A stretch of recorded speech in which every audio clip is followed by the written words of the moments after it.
হরে কৃষ্ণ। 13ই মে 2026 বুধবার অপরা একাদশী ব্রত, জ্যৈষ্ঠ মাসে কৃষ্ণপক্ষের একাদশী ব্রত। অপরা একাদশী ব্রত পালন করতে হবে 13ই মে 2026 বুধবার। আজকে আমরা অপরা একাদশী ব্রতের মাহাত্ম্য কথা এবং সারা বিশ্বের পরদিন সকালের পালনের সময়সূচি, সারা বিশ্বের 155টি স্থানের ব্রতের পরদিন সকালের পালনের সময়সূচি আমরা আজকের আলোচনায় প্রদান করছি। তো আপনারা সকলে সঠিকভাবে সঠিক দিনে পালন করবেন এই জ্যৈষ্ঠ মাসের কৃষ্ণপক্ষের একাদশী ব্রত, অপরা একাদশী ব্রত 13ই মে 2026 বুধবার। সারা পৃথিবীর বেশিরভাগ স্থানে, সারা পৃথিবীর 99 ভাগ স্থানে ব্রতপালন করতে হবে 13ই মে বুধবার। শুধুমাত্র কিছু স্থানে, অল্প কিছু স্থানে ব্রতপালন করতে হবে 12ই মে, আমেরিকা, কানাডার পশ্চিমাংশের কিছু প্রদেশে। আমেরিকার ক্ষেত্রে California, San Francisco, Washington state, ডালাসো, টেক্সাস এবং মিসিসিপিতে ব্রত 12ই মে। কানাডার ক্ষেত্রে কানাডার সাসক্যাচুয়ান, আলবার্টা, ব্রিটিশ কলম্বিয়াতে ব্রত 12ই মে। এছাড়া চিলি, পেরু এবং মেক্সিকোতে ব্রত 12ই মে। এছাড়া সারা পৃথিবীর বাদবাকি সকল স্থানেই ব্রতপালন করতে হবে 13ই মে বুধবার। বিশ্বের 99 ভাগ স্থানের 13ই মে বুধবার ব্রত আপনারা সকলে সঠিক দিনে পালন করুন। ভারত, বাংলাদেশ, নেপাল, ভুটান সহ এশিয়া মহাদেশের সকল দেশে ব্রত 13ই মে বুধবার। মধ্যপ্রাচ্যের সকল দেশে, ইউরোপের সকল দেশে, আফ্রিকার সকল দেশে, অস্ট্রেলিয়া মহাদেশে ব্রত 13ই মে এবং আমেরিকা, কানাডার ক্ষেত্রে মধ্যাংশে এবং পূর্বাংশের সকল রাজ্যগুলিতে ব্রত 13ই মে বুধবার। সকলে পালন করুন সঠিকভাবে অপরা একাদশী ব্রত। এবং শীঘ্রই শুরু হচ্ছে মহাপবিত্র পুরুষোত্তম ব্রত, পুরুষোত্তম মাস, অধিক মাস। তো এই পুরুষোত্তম ব্রত কীভাবে পালন করতে হবে, পুরুষোত্তম ব্রতের মাহাত্ম্য কথা, অধিক মাস ব্রতে কী কী করা উচিত, কী কী বর্জন, এই সম্পর্কে আমাদের বিস্তারিত আলোচনা রয়েছে আমাদের চ্যানেলে, আপনারা দেখে নেবেন। তো আপনারা পালন করুন এই অপরা একাদশী ব্রত। এটি হচ্ছে জ্যৈষ্ঠ মাসের কৃষ্ণপক্ষের একাদশী। এই একাদশী ব্রতের মাহাত্ম্য কথা সম্পর্কে ব্রহ্মাণ্ড পুরাণে বর্ণনা করা হয়েছে। এই অপরা একাদশী ব্রতের অনেক মাহাত্ম্য বলা হয়েছে। যদি কেউ এই একাদশী ব্রত পালন না করে তাহলে তার জন্ম মৃত্যুই কেবল সার হয়। সে যে আসলে বেঁচে আছে নাকি বেঁচে নেই, সকলকে অবশ্যই এই একাদশী ব্রত, প্রতিটি একাদশী ব্রত পালন করতে হবে। এই অপর একাদশী ব্রত অনেক মাহাত্ম্যপূর্ণ। অনেকেই প্রয়াগে স্নান করেছেন, মহাকুম্ভ স্নান করেছেন। এই অপর একাদশী ব্রত পালন করলে সেই প্রয়াগ স্নানের ফল লাভ হয়। গয়াধামে স্নান করার ফল, কাশীধামে শিবরাত্রি ব্রতে স্নান করার ফল প্রভৃতি অনেক অনেক তীর্থস্থানে, অনেক মহাপবিত্র নদীগুলিতে স্নান করার ফল লাভ হয়, তীর্থে স্নান করার ফল লাভ হয়। এই অপর একাদশী ব্রত পালনে আমরা এই ব্রতের মাহাত্ম্য কথা থেকে শ্রবণ করব ব্রহ্মাণ্ড পুরাণ থেকে। তো আপনারা সকলে সঠিকভাবে পালন করুন। একাদশী ব্রত দিনে আপনারা কোনো প্রকার রবি শস্য গ্রহণ করবেন না, এমনকি বাকুইট, কিনোয়া, ছোলা, কাউন, শ্যামাচাল, চিয়া সিড, ওটস, বাকুইট প্রভৃতি অবশ্যই একাদশী দিনে বর্জন করবেন। এবং বর্তমানে কলিযুগ চলছে বলে কলির প্রভাবে, আবারও বলছি কলির প্রভাবে কিছু লোক গত 4 বছর 6 বছর ধরে একটি ট্রেন্ড চালু করেছে। তারা পানি ফলের আটা, বাকুইটের আটা, কিনোয়ার আটা প্রভৃতি তৈরি করে একাদশী দিনে অন্যদেরকে প্রভাবিত করার জন্য, কলির দ্বারা প্রভাবিত করার জন্য তারা একাদশী ব্রত দিনে একাদশীর পিৎজা, একাদশীর পাস্তা, একাদশীর চাউমিন, একাদশীর রুটি, একাদশীর পরোটা প্রভৃতি বানিয়ে অন্যদেরকে প্রভাবিত করার চেষ্টা করছে রিলস তৈরি করার মাধ্যমে। এবং সেটি শাস্ত্র স্বীকৃত নয়, ইসকন স্বীকৃত নয়, ইসকন জিবিসি স্বীকৃত নয়, কোনো আচার্যদের দ্বারা স্বীকৃত নয়, শ্রী প্রভুপাদের স্বীকৃত নয়, কোনো শাস্ত্রের স্বীকৃতি নেই। তাই এই ধরনের মোহের দ্বারা, কলির প্রভাবের দ্বারা আপনারা প্রভাবিত হবেন না। কারণ প্রথমত হচ্ছে বাকুইট, কিনোয়া একাদশীতে অনুমোদিত নয়, কোনো শাস্ত্র অনুমোদন নেই, কোনো আচার্য অনুমোদন করেননি, শ্রী প্রভুপাদ অনুমোদন করেননি। দ্বিতীয়ত হচ্ছে একাদশী ব্রত আমরা পালন করি ইন্দ্রিয়কে সংযম করার জন্য। আর এখন যদি আপনি ইন্দ্রিয়কে সংযম না করে, নিজেকে সংযত করার কোনো প্রচেষ্টা না রেখে ভোগ বাসনাকে বাড়িয়ে তোলেন, আর একাদশীর উপবাস, একাদশীর পিৎজা খাবো, একাদশীর পাস্তা খাবো, একাদশীর চাউমিন খাবো, এই ধরনের যে আপনার যে ভোগের প্রবৃত্তি তৈরি হচ্ছে, সেটিকে আপনার জন্য শোভনীয় হচ্ছে, সেটিকে আপনার কৃষ্ণ ভক্তিকে বৃদ্ধি করবে, সেটিকে আপনার চেতনাকে আরও বেশি শুদ্ধ করবে কীভাবে? তাই এই ধরনের যে অপতৎপরতা, সেটিকে বন্ধ করতে হবে। একাদশীতে পিৎজা, একাদশীতে চাউমিন, একাদশীর পাস্তা, এটি আসলে কি? নিজের ভোগের যে প্রবৃত্তি সেটিকে বাড়িয়ে তোলার প্রচেষ্টা। একজন ভক্ত হিসেবে সেটি কি কখনোই করা উচিত?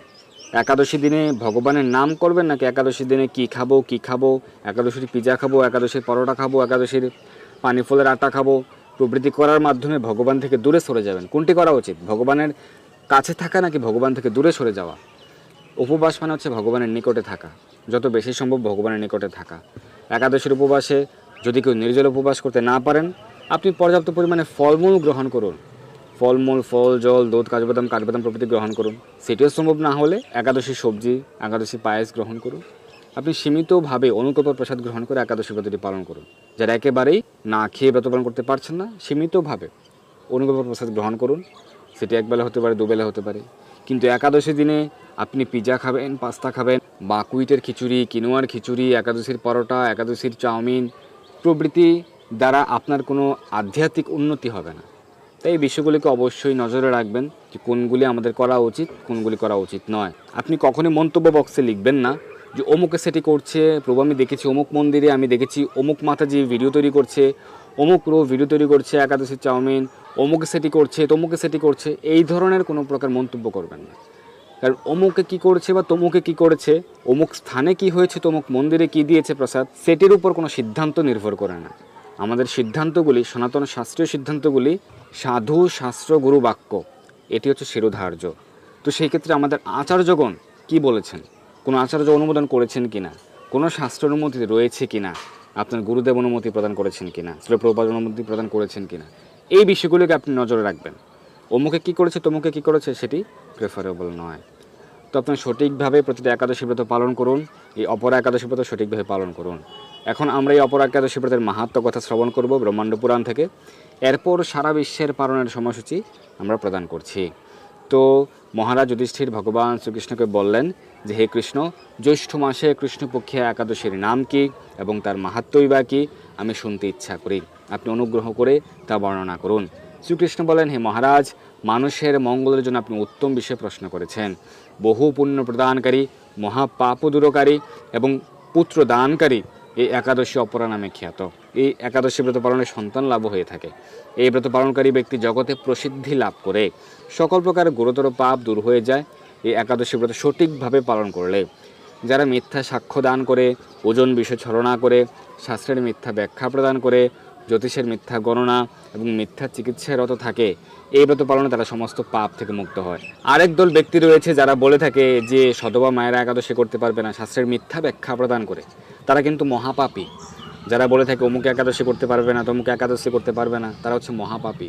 তো সেই মহাপাপীদের উদ্দেশ্যে বলছি, আপনারা এই একাদশী ব্রত, অপর একাদশী ব্রত সঠিকভাবে পালন করুন, সেই পাপ থেকে মুক্ত হতে পারবেন। সেটি ব্রহ্মাণ্ড পুরাণে বর্ণনা করা হয়েছে। যারা শাস্ত্রের মিথ্যা ব্যাখ্যা প্রদান করে, যারা জ্যোতিষের মিথ্যা গণনা করে, ওজন বিষয় ছলনা করে, মিথ্যা সাক্ষ্য দান করে, তারাও এই অপর একাদশী ব্রত পালনে সেই পাপ থেকে মুক্ত হতে পারে।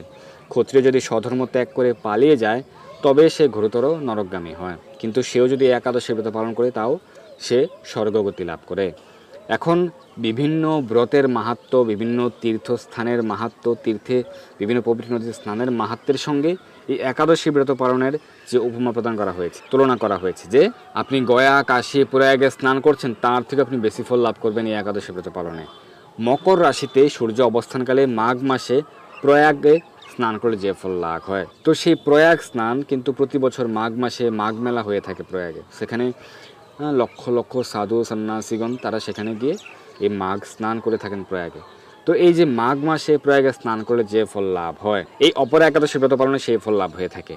শুধু এখানেই শেষ নয়, গয়া ধামে বিষ্ণু পাদপদ্মে পিণ্ড দান করলে যে ফল লাভ হয়, এই অপর একাদশী ব্রত পালন করলে সেই ফল লাভ হয়ে থাকে। শুধু এখানেই শেষ নয়, শিবরাত্রিতে কাশী ধামে উপবাস করলে যে পুণ্য লাভ হয়, এই অপর একাদশী ব্রত পালনে সেই ফল লাভ হয়ে থাকে। শুধু এখানেই শেষ নয়, সিংহ রাশিতে বৃহস্পতির অবস্থানে গৌতমী নদীতে স্নান করে যে পুণ্য ফল লাভ হয়, কুম্ভে সূর্য যখন কুম্ভ রাশিতে অবস্থান করে তখন কেদারনাথ ধাম দর্শন করলে, বদরিকা আশ্রম যাত্রা, বদ্রীনারায়ণ ভগবানের সেবা করলে যে ফল লাভ হয়, যেটি অনেকের দ্বারাই সম্ভব নয় কেদারনাথ, বদ্রীনাথ দর্শন করা, কিন্তু এই অপর একাদশী ব্রত পালন করলে সেই ফল লাভ হয়ে থাকে। এবং সূর্যগ্রহণে কুরুক্ষেত্র স্নানে, যেটি দাপর লীলা আমরা দেখতে পাই যে ভগবান শ্রীকৃষ্ণ তার সকল আত্মীয় স্বজন সহযোগে তিনি কুরুক্ষেত্রে সূর্যগ্রহণে স্নান করেছিলেন। তো সূর্যগ্রহণে কুরুক্ষেত্রে স্নান করলে, হাতি ঘোড়া স্বর্ণ দান করলে, দক্ষিণা যজ্ঞ সম্পাদন করলে যে ফল লাভ হয়, এই অপরা একাদশী ব্রত পালন করলে সেই ফল লাভ হয়ে থাকে। তাহলে দেখুন অনায়াসে আপনি কত কত পুণ্যফল পাচ্ছেন এই একাদশী ব্রত পালনে। যদিও যারা ভক্তগণ রয়েছেন তারা পুণ্য লাভের প্রয়াসী নন, তারা ভগবানের সন্তুষ্টির জন্যই ব্রত পালন করেন, কোনো প্রকার ফল লাভের জন্য নয়। ভগবান গিফট প্রদান করতে পারেন, কিন্তু ভক্তগণ শুধুমাত্র ভগবানের সন্তুষ্টি বিধানের জন্যই কার্য করে থাকেন। এই অপরা ব্রত হচ্ছে পাপরূপ বৃক্ষের কুঠার স্বরূপ, অর্থাৎ সমস্ত পাপ থেকে আপনাকে মুক্ত করবে, পাপরূপ কাষ্ঠের বাগ্নির মতো এবং পাপরূপ অন্ধকারে সূর্য সদৃশ। তিনটি উপমা প্রদান করে আমাদেরকে বোঝানো হয়েছে যে সমস্ত প্রকার পাপ থেকে আপনি মুক্ত হতে পারবেন যদি সঠিকভাবে এই অপরা একাদশী ব্রত পালন করে থাকেন। এই ব্রত পালন না করে যে ব্যক্তি জীবন ধারণ করে জলে বুদবুদের মতো, তাদের জন্ম মৃত্যুই কেবল সার হয়। অর্থাৎ আপনি অপরা একাদশী ব্রত পালন করছেন না, কোনো একাদশী ব্রত পালন করছেন না, আপনি যে বেঁচে আছেন কি বেঁচে নেই, আপনার জন্ম মৃত্যুই কেবল সার। কিন্তু অবশ্যই একাদশী ব্রত পালন করতে হবে। অপরা একাদশীতে উপবাস করে বিষ্ণু পূজা করলে সর্বপাপ মুক্ত হয়ে বিষ্ণু লোকে গতি হয়। অর্থাৎ আপনারা একাদশী ব্রত পালন করুন, ভগবান শ্রীকৃষ্ণের পূজা আদি করুন, ভগবান শ্রীকৃষ্ণের চরণ কমলে তুলসীপত্র পুষ্প অর্পণ করুন এবং এই একাদশী ব্রতের যে মাহাত্ম্য কথা সেটি পাঠ করলে বা শ্রবণ করলে সহস্র গোদানের ফল, হাজার গাভীদানের ফল লাভ হয়ে থাকে। ব্রহ্মাণ্ড পুরাণে এই মাহাত্ম্য কথা বর্ণনা করা হয়েছে। তো এই হচ্ছে অপরা একাদশী ব্রতের মাহাত্ম্য কথা। আপনারা সকলে সঠিকভাবে সঠিক দিনে পালন করুন অপরা একাদশী ব্রত। এখানে আমরা সারা বিশ্বের পালনের সময়সূচি প্রদান করছি, একাদশীর তারিখ এবং একাদশীর পরদিন সকালের পালনের সময়সূচি। প্রথমে ভারতের সকল রাজ্যের পালনের সময় এবং এরপর পর্যায়ক্রমে বাংলাদেশ, নেপাল, ভুটান সহ সারা বিশ্বের পালনের সময় দেওয়া রয়েছে। আপনারা সকলে সঠিক সময়ের মধ্যে একাদশী ব্রতের পালন করবেন। ধন্যবাদ সবাইকে। হরে কৃষ্ণ।